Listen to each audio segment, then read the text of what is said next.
Ok. Et ce soir, dans le même, je dirais dans le même flow, dans le même, même onction que je t'ai partagé, Yvan, j'ai intitulé le message de ce soir, Reconnaître les encouragements de Dieu. Reconnaître les encouragements de Dieu. Et c'est intéressant Yvan a donné, pour commencer, un témoignage, mais peut-être je peux faire la même chose aussi, euh, dans le sens que ouais, ouais, je veux vous donner un témoignage pour essayer que vous compreniez le sens du titre que j'ai donné. Mais euh, je dirais que, vous savez, des fois dans nos vies, on lutte avec certaines choses qui, peut-être en elles-mêmes, ne sont pas un péché, mais elles nous introduisent peut-être au péché, notamment peut-être ça peut être l'incrédulité, un doute, mais qui est un doute qui nous éloigne de Dieu ou un doute qui nous éloigne de l'espérance des Écritures. Et voilà, donc, effectivement, dans le même sens que peut-être partagé Yvan, vous savez, des fois on a envie de demander à Dieu, Seigneur, oui, manifeste-toi d'une façon un peu différente pour que je puisse peut-être te faire confiance ou te croire. Et voilà, on a envie de quelque chose des fois d'extérieur, peut-être ouais, d'un signe, vous savez, on est comme ça. Et, euh, et, euh, et Dieu le fait. Dieu le fait, pas tout le temps, mais Dieu le fait. Mais il le fait, ce signe est toujours lié à sa parole. Et donc, je luttais pendant quelques semaines avec ce domaine-là. Effectivement, des fois, ça pouvait même amener à avoir des angoisses ou ouais, des luttes intérieures, des craintes. Et, euh, et bien que je connaissais la vérité, j'avais besoin ouais, de rencontrer le Dieu de la vérité dans ce domaine-là. Et, euh, et je sais que, notamment, Dieu a répondu d'une façon claire euh, lorsque j'ai eu l'occasion de partager, de prêcher un message. Et l'onction qui avait, la sagesse de Dieu qui se manifestait, c'était clair que ça venait de la part de Dieu, c'est la réponse de Dieu. Et, et à partir de là, vous savez, et donc, évidemment, sur le moment, très encouragé, très reconnaissant, vraiment renouvelé intérieurement. Mais dans notre humanité, on a tendance après à rationaliser, on va dire, euh, les, euh, les interventions de Dieu, notamment quand ça vient de sa parole. Et on commence à, effectivement, parce que ces impressions, peut-être ces luttes intérieures, peut-être ces questionnements, peut-être ces craintes, ces angoisses, qui sont liées à l'homme naturel que nous avons tous, hein, on a tous une chair, comme le rappelle l'apôtre Paul, mais la chair, on ne peut pas la convertir, on ne peut pas la changer. Donc elle aura toujours ces expressions peut-être de doute, d'incrédulité, d'angoisse, etc., etc. Mais et on a besoin à un moment donné de se dire, mais ce moment-là où Dieu est intervenu, ce moment-là, et en général, quand Dieu intervient, c'est que Dieu parle. Ce moment-là où Dieu parle, et je pense qu'on pourrait tous témoigner ici hein, ce soir, combien d'entre nous on a pu prier, combien d'entre nous on a pu demander à Dieu son intervention, on a demandé à Dieu qu'il se révèle.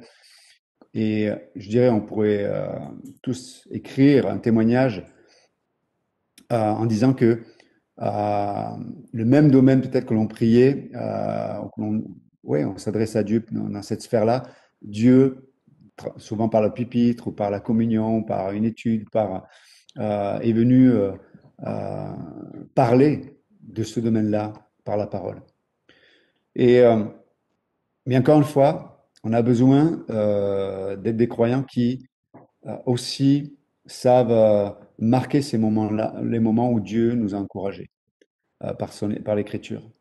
Et donc, c'est pour ça que je disais que nous devons apprendre à reconnaître les encouragements de Dieu et pas les laisser filer hein, à travers les doigts de la rationalité ou de l'incrédulité. On doit s'en saisir. Dire oui, je sais que c'est Dieu qui a parlé. Oui, je sais que c'est Dieu qui est intervenu, qui est intervenu. Oui, je sais que c'est Dieu surnaturellement. Personne n'était au courant. C'est Dieu qui a verbalisé sa réponse par le pupitre, par l'enseignement, par l'écriture. Je reconnais ça. Et mes amis, nous avons besoin de reconnaître les encouragements de Dieu. Parce qu'autrement, euh, euh, autrement, c'est le découragement qui va imprégner notre âme. Et, euh, et comme je viens de le dire, ben ces interventions de Dieu, elles encouragent notre foi. Parce que n'oubliez pas, là, le seul moyen de se saisir des réalités de Dieu, c'est par la foi. Parce qu'on parle de réalités invisibles. Et sans la foi, nous ne pouvons pas saisir qui Dieu est, ce qu'il dit et ce qu'il veut faire. On ne peut pas. Et sans la foi, il n'y a pas d'espérance. Et s'il n'y a pas d'espérance, il y a des conséquences dont on va parler tout à l'heure. Mais donc, ces interventions de Dieu encouragent notre foi. Et c'est pour ça que je dis qu'il faut les reconnaître, parce que si on les reconnaît, ils deviennent des repères de la réalité de Dieu. Vous savez, dans l'Épître aux Hébreux, on va dire, c'est le chapitre 11, où spécifiquement on parle de la foi. C'est pas en vain que l'auteur dit, il faut que celui qui s'approche de Dieu croit qu'il existe. Ça paraît simple, cette phrase, mais elle est essentielle. Elle est essentielle. Il y a des situations de la vie. Yvan vient de témoigner de l'une d'entre elles, mais il peut y en avoir bien d'autres qui nous amènent quelque part ils nous amènent face à face à la réalité de ce que nous croyons ou de ce que nous ne croyons pas réellement. Et c'est pour ça que, voilà, on doit reconnaître les encouragements de Dieu. Ce sont des repères de la réalité de Dieu. Dieu existe réellement. Et lorsque l'on marque, lorsque ces encouragements sont repérés dans notre âme par des convictions, je crois, et je ne discute pas, je ne négocie pas, je n'intellectualise pas, je ne me pose pas de mauvaises questions, lorsque ce sont vraiment des repères, ils vont être des repères ouais, de la réalité de Dieu contre nos faiblesses humaines liées à la chair, hein, qui nourrissent notre incrédulité et qui imprègnent notre âme du poison, de la crainte et du découragement. Une belle phrase, hein. Je l'ai écrite moi-même, imaginez. Édifiez-vous sur votre très sainte foi, dit l'Écriture. Donc, comme je ne peux pas vous entendre, je le fais tout seul. Mais, euh, mais voilà. Alors, on va tourner dans un passage que l'on connaît tous très bien et qui illustre un peu la nécessité de l'encouragement et l'intervention de Dieu face au découragement.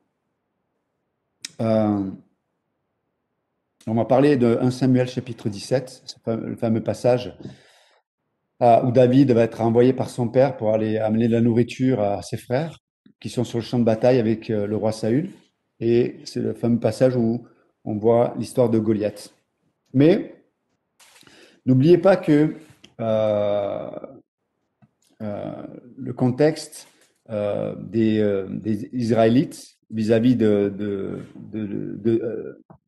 réalités spirituelles et de Dieu, c'est que les promesses de Dieu, donc ce Dieu invisible, ce Dieu qui se révèle dans le visible à travers sa parole, notamment à travers ses promesses, euh, appelle un homme, une famille qui devient une famille qui devient une tribu qui devient une nation.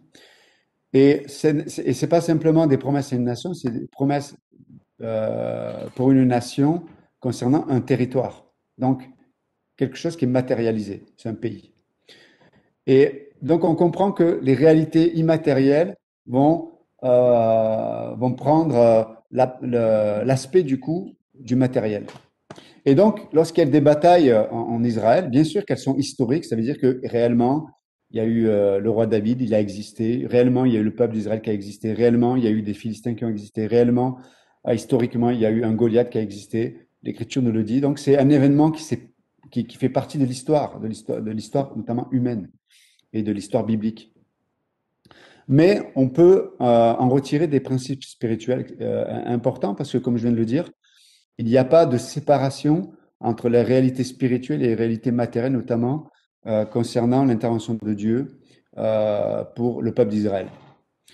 Et, et donc, ce qui se passe dans, on va dire, par exemple, les stratégies que Dieu a pu donner pour avoir la victoire, ou les stratégies de l'ennemi, des ennemis d'Israël pour avoir la victoire ou le dessus sur le peuple d'Israël, ou pour corrompre le peuple d'Israël, sont juste des réalités immatérielles qui sont matérialisées par des individus, des tribus ou peuplades de l'époque. Mais ils se font l'écho d'un combat spirituel dans des réalités matérialisées, de vrais combats du coup, avec de vraies armes, de vraies morts, etc., etc. Et donc, c'est en cela où on peut retirer là aussi des principes de la réalité dans le monde invisible, qui nous concerne aujourd'hui. Parce que nous avons des promesses non pas d'un territoire matérialisé, mais comme dit Paul nous le rappelle dans Éphésiens chapitre 1, Dieu a pour nous des promesses, des bénédictions dans les lieux célestes. Donc nous sommes, on va dire, nous sommes, on va dire, un peuple qui règne de façon spirituelle.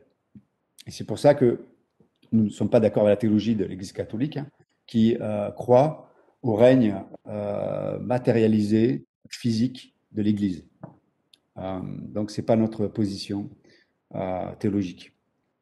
Ceci étendu, pardon, bien sûr qu'en tant que, il peut y avoir des croyants qui, peut-être dans certains domaines, vont prospérer ou certains domaines vont avoir une influence particulière dans le monde, mais ce n'est pas le but premier de l'Église. Et donc, par contre, nous, en tant qu'Église, et donc en tant que chaque membre de cette Église, nous faisons face à une réalité spirituelle. Et donc, dans 1 Samuel chapitre 17, donc, David est appelé à aller donner la nourriture à ses frères, et il y a aux responsables de ses frères aussi. Et en y allant, il va observer une scène assez particulière. Et pour la faire courte, hein, donc il arrive pour prendre des nouvelles de ses frères, et puis là, au même moment, bien sûr, il y a Goliath qui sort, comme depuis, ça fait 40 jours qu'il fait ça, Goliath. Et on verra que le chiffre 40 a une signification aussi particulière. Mais donc pendant 40 jours, le Philistin vient et puis insulte l'armée d'Israël. Même leur enlève leur identité parce qu'ils les appellent même pas l'armée de Yahvé ou ils les appellent l'armée de Saül. C'est-à-dire qu'ils leur enlèvent même leur identité spirituelle. Ils les appellent les esclaves de Saül même. Donc c'est ce que le diable fait. Ce sont ses armes pour amener le découragement. Donc déjà, il leur enlève leur identité. Deuxièmement, il amène la crainte. Parce qu'effectivement, il est un homme de haute taille, c'est un guerrier. Enfin voilà, et tout le monde se regarde le blanc des yeux pour savoir qui va avoir le courage d'aller affronter cet homme. Et en fait, la crainte produit l'introspection. Ça veut dire que au lieu, en tant que peuple d'Israël, en tant que peuple de Dieu, au lieu de regarder à Dieu, ce que projette Goliath, c'est comme je viens de le dire, c'est une introspection. On regarde à soi. Et quand on regarde à soi par rapport au défi qui est devant nous, et là, en l'occurrence, c'était Goliath, ça produit automatiquement le découragement. Parce que le défi ne pouvait pas être rempli par les capacités individuelles et personnelles. Et donc, une chose aussi qui est intéressante, c'est la constance de Goliath. C'est pas son nom de famille, hein, Constance, hein. Mais il est, on voit, il est régulier. tous les jours, au même moment, il vient, il descend, et puis il défie, il se moque, il méprise. Et on voit c'est comme un élément qui est constamment là. Il est constant, jour après jour, jour après jour, il est use. Et on peut voir que, et d'ailleurs, c'est pour ça que je disais que tout à l'heure, le terme de 40 est intéressant. Parce que le mot 40, on le voit souvent apparaître dans les Écritures, qu'elle est 40 ans de Moïse, euh, 40, les 40 jours de Jésus, les 40 ans d'errance du peuple d'Israël, etc., etc. On pourrait donner plein d'exemples sur ce chiffre. Mais ça nous parle évidemment de... euh, alors, quand ça vient de Dieu, c'est la préparation, ça nous parle aussi du chiffre qui parle de ce qui nous amène à la faiblesse, en vérité. Terme 40, c'est quand on est exposé à nos limites, on est exposé à quelque part à être démuni de tout ce qui faisait notre force hier. Et Dieu le sait et il s'en sert, mais le diable le sait aussi. Et donc, ça fait 40 jours que Goliath vient au même moment dire les mêmes choses jour après jour. Vous savez, c'est comme une musique qui est extérieure d'abord, et puis à un moment donné, elle est intériorisée. Elle est intériorisée. Donc, c'est pas simplement des paroles de découragement que Goliath a amené, mais c'est un état d'esprit de découragement. Ça veut dire que tout le peuple et le roi lui-même a intériorisé le découragement. C'est comme si c'était devenu leur identité, c'était devenu leur façon d'être face à cette situation particulière. Peut-être sur d'autres situations, ça n'aurait pas été le cas, mais sur cette situation, c'était leur réalité. Et donc David arrive au milieu de cette situation, de cette scène un peu, et évidemment, il est un peu surpris de voir tout le monde paralysé parce que évidemment, le découragement, lorsqu'il dure longtemps, paralyse. Et donc, on voit tout le peuple paralysé. Et David ne comprend pas, quelque part, il pose des questions. Et, euh, et on va voir les réactions un peu, parce que dans ce passage, c'est intéressant, on peut voir qu'il y a 6 fois où on dit à David on veut décourager David. 6 fois. Il y a son père, ses frères, Abner, Saül. Ils lui disent, mais que tu es qu'un enfant, ou tu es ceci, ou tu es cela. Et c'est intéressant de voir les différentes réactions dans ce passage. Et ces réactions sont le reflet de ce que peut amener le découragement dans nos vies. C'est ce qui est intéressant. Et, euh, et juste entre parenthèses, faisons attention aux décisions que nous pourrions prendre dans les moments de découragement. Faisons très attention aux décisions que nous pourrions prendre dans les moments de découragement. Il vaut mieux, si on a des décisions importantes à prendre, il vaut mieux être dans la foi pour les prendre et pas dans le découragement. Je ferme la parenthèse, mais on pourra en parler peut-être autant de questions-réponses. Mais euh, et j'aime David dans le verset 32. Donc n'oubliez pas, hein, c'est un jeune garçon, il a dit, je crois 17 ans à ce moment-là. Et, euh, et au verset 32, alors voilà, le verset 32, regardez ce que dit David quand même au roi hein, Saül. Hein. Donc il est en présence du roi. Il dit, mais David dit à Saül, que personne ne se décourage à cause de ce Philistin, ton serviteur ira se battre avec lui. Et, et regardez la réponse de Saül. Tu ne peux pas aller te battre avec ce Philistin. Ah, c'est une des 6 fois où on veut décourager David. Tu ne peux pas te battre avec ce Philistin. Après, il va lui dire, tu es un enfant. Tu ne peux pas, tu es un enfant. Et c'est intéressant de voir que le découragement, lorsqu'il est intériorisé, il est très infectieux. C'est incroyable à quel point le découragement est contagieux, très contagieux. Et regardons quelques points ensemble sur différentes réactions, comme je viens de le dire.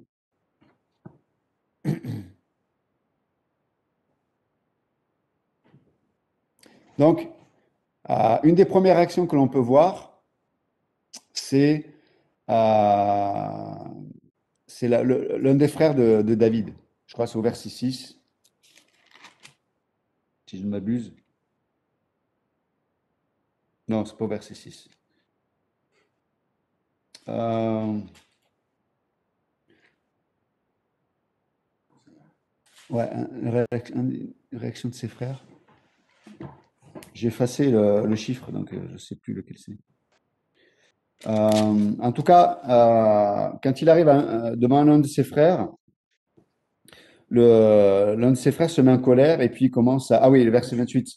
Il dit, Eliab, son frère aîné, qu'il avait entendu parler à ses hommes, fut enflammé de colère contre David. C'est intéressant. Pourquoi? Pourquoi la colère se manifeste? Entre parenthèses, une, une des expressions du découragement, c'est la colère face à un esprit de foi.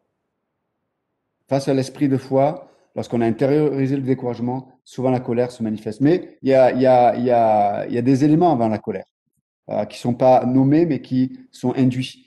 La première chose, c'est que le découragement amène cette réflexion intérieure. Ce n'est pas possible. Ce n'est pas possible. L'incrédulité qui s'exprime par cette phrase-là. Ce n'est pas possible.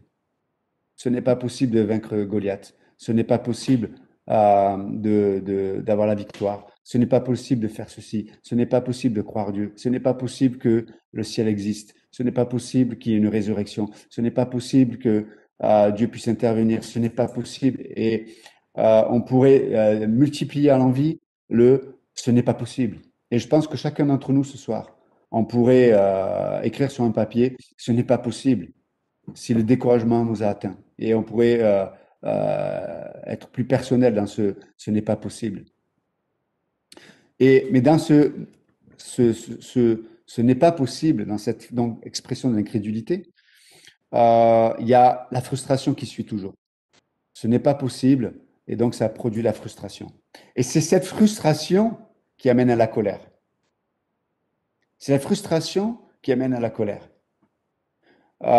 Et c'est pour ça que le frère aîné est en colère comme David. Et on voit et on comprend ce que je viens de dire dans ce qu'il va dire. Il va discréditer son frère, qui lui est dans la foi. C'est-à-dire que quand on est dans le découragement, on ne peut pas supporter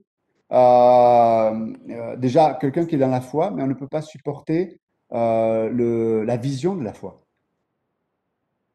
Parce que nous, notre refuge a été dans quoi? Dans ce n'est pas possible et dans la frustration qui suit.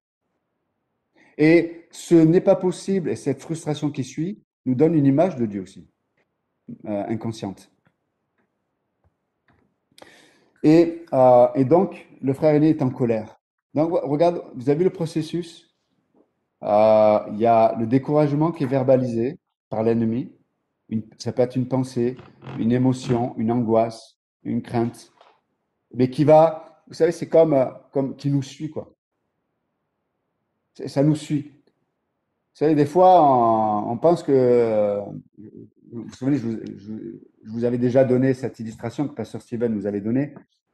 Cet homme qui a fait une sieste, il avait une moustache, cet homme, il a fait une sieste, et puis ses enfants, pour lui faire une blague, lui mettent du fromage qui pue sur la moustache. Puis le gars, donc cet homme se réveille, ce papa se réveille, puis il dit, mais c'est fou, ça pue dans ce salon. Mais ça pue. Puis il va dans la cuisine, il dit, mais ça pue dans la cuisine. Et puis il va dans la chambre, il dit, mais ça pue dans la chambre. Et puis il regarde en l'air, il dit, mais c'est le monde qui pue. Mais mais en vérité, c'est pas le monde qui pue. C'est sur sa moustache qu'il y avait l'odeur. Et de la même façon, le découragement agit pareil. C'est une pensée, une émotion, une expérience, une blessure dans le passé qu'on n'a pas résolu avec Dieu. des fois des raisonnements où on pense qu'ils sont sages, mais ils ne sont pas sages du tout, etc., etc. Eh bien, en fait, ils nous suivent là, mais ils nous suivent, mais chaque jour, le poids de cette pensée, le poids de cette émotion, le poids de cette impression, le poids de ce raisonnement est différent. Parce que chaque jour, ça prend du poids. Chaque jour, ça prend de la place. Chaque jour, comme je le disais tout à l'heure, c'est un poison qui se répand. Et c'est ce que le diable sait. Et c'est comme ça que le diable a inspiré Goliath d'ailleurs. Chaque jour, il était constant, au même moment, à la même heure. Il savait où taper, il savait comment parler, il savait qu'est-ce qu'il devait dire, il savait comment être. Chaque jour, il était constant. C'est comme ça que l'ennemi travaille dans nos vies. Si vous pensez qu'il va arrêter, vous pensez mal. Il va être constant. Même quand Dieu parle, oui, même quand Dieu parle, il va revenir derrière. Il va essayer, comme vous vous souvenez dans Luc 8, Jésus nous parle de la parole qui est comme cette graine, et il parle du diable qui vient. Donc, s'il ne peut pas empêcher la graine de tomber dans la bonne terre, en tout cas de tomber dans une terre, il va faire en sorte de l'enlever. C'est pour ça que je reviens au titre du message, reconnaître les encouragements de Dieu, c'est-à-dire les repérer, c'est-à-dire les marquer dans notre âme, dans notre cœur. C'est extrêmement important, extrêmement important. De pas voler à Dieu ce qu'il fait, ce qu'il dit, etc., etc. C'est vraiment extrêmement important. Et, euh, et ça, vous savez, ça produit cette espérance parce que l'espérance, bien sûr, est le fruit de ce que nous croyons de la vérité, mais elle est aussi le fruit de cette vérité qui a été personnelle de la part du Saint-Esprit. L'espérance est nourrie par cette vérité qui a été initiée personnellement par le ministère du Saint-Esprit. C'est ça l'espérance. Et, et donc, c'est intéressant de voir le processus. Donc, incrédulité, frustration, la colère. Et puis, c'est pas fini. Après cela, il y a le mépris. On on rabaisse les gens. Peut-être qu'ils sont porteurs de foi. Et c'est intéressant, et c'est ce que va faire d'ailleurs le frère de David, mais c'est ce que va faire aussi Goliath quand il va voir David. Il va le mépriser, il va le rabaisser. Et ce soir, vraiment, je voudrais que nous puissions nous encourager à, à, à ne pas se faire l'écho de ce Goliath qui vient jour après jour, à se moquer de Dieu, à essayer d'initier le découragement dans notre âme et effacer les traces, effacer les traces sur le sable de notre cœur des pas de Jésus-Christ. Ne laissons pas effacer les traces de Dieu dans nos vies, parce que c'est ce qu'il veut faire. C'est pour ça que dans la sphère de la guerre spirituelle, c'est ce que Paul nous dit. Il nous dit, mais tenez ferme, dans Éphésiens chapitre 6. Tenez ferme. Tenez ferme. Ça sous-entend, restez dans votre cœur, dans vos pensées, dans votre homme intérieur. Restez fixés sur les repères, sur ces interventions de Dieu, par l'écriture, mais aussi dans notre expérience aussi. Tenez ferme. Tenez ferme. Parce que toutes les stratégies de l'ennemi, c'est pour nous faire nous déplacer. Vous vous souvenez aussi cette histoire, hein, je crois que c'est Washmani qui le dit dans un de ses livres, pendant la Deuxième Guerre mondiale, il y avait, euh, je sais plus, je crois que c'est oui, je crois que c'est les Américains qui avaient des tanks. Les Allemands, enfin tout le monde avait des tanks, mais en tout cas, là c'était une troupe de tanks américaines qui était très très forte. Mais il y avait un sniper allemand qui avait une stratégie parce que ils n'arrivaient pas à avoir les moyens de les atteindre. Mais le sniper avait une stratégie, c'est qu'il tirait sur le haut du tank au même endroit, de façon constante. Bam! Ça faisait ting, ting. Dans le tank, ils entendaient ça. Ting, ting. Puis à un moment donné, l'un des gars dit, mais tu peux aller voir, on a un problème mécanique. Et puis Dès que le gars ouvrait alors je ne connais pas le terme précis, en tout cas le sas qui donnait sur l'extérieur, le sniper lui tirait dans la tête. Et, et c'est exactement ce que le diable veut faire. Il veut nous faire en sorte qu'on sorte de se tenir ferme, en effaçant les traces de Dieu dans notre mémoire, dans notre âme, dans nos cœurs. Et donc, c'est intéressant de voir que euh, tout le découragement, écoutez bien, le découragement amène toujours le désespoir quand il dure trop longtemps. Le découragement, lorsqu'il dure longtemps, produit le désespoir. Ça veut dire que nous sommes des croyants, mais nous vivons ici-bas sans espérance. Vous imaginez le paradoxe? Et un croyant, c'est pour ça que je vous ai dit tout à l'heure, attention à nos décisions quand on vit trop longtemps dans le découragement. Parce que dans le découragement qui dure, qui produit le désespoir, nous allons prendre des décisions. Des décisions qui ne seront pas dans la sphère de la foi. Et je le cite souvent, mais ce verset est vraiment tellement intéressant dans Jean 3,2 quand il dit, mais celui qui a cette espérance se purifie lui-même. Et c'est intéressant que l'espérance et la sanctification vont de pair. Le désespoir et se laisser aller dans la chair vont de pair aussi.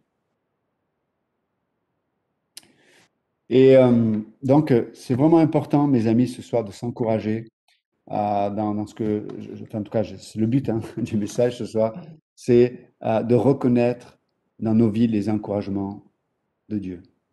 Et je voudrais juste qu'on prenne quelques secondes. Là. Je vais me taire. Juste prenez quelques secondes. Et peut-être si vous pouvez le noter sur un papier, sur votre ordinateur, votre téléphone, marquez peut-être un encouragement qui est venu de la part de Dieu. Si vous n'avez pas de quoi noter, vous pouvez le marquer dans votre esprit. Mais deuxième, ok, ces derniers temps, euh, quel est l'encouragement qui est venu de la part de Dieu et que je veux reconnaître ce soir.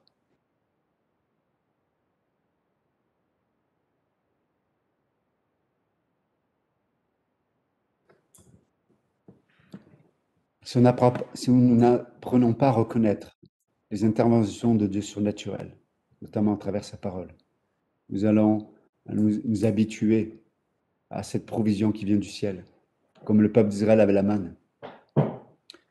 Et au point où nous pourrions malheureusement arriver au point où elle ne serait plus pour nous une provision. Elle ne serait plus pour nous une provision. Et nous avons besoin, mes amis, pour être encouragés, nous avons besoin de cette intimité avec Dieu, au travers de sa parole notamment, au travers de ces encouragements qu'il manifeste. Je vous assure que Dieu éclaire nos yeux, parce qu'elles sont tellement nombreuses. Les occasions que Dieu manifeste pour nous encourager, elles sont tellement nombreuses. Que Dieu nous aide à avoir des yeux bien ouverts, des oreilles bien disposées, parce que nos oreilles reflètent notre cœur. Et vraiment, je veux vous encourager ce soir avec ces paroles. Amen.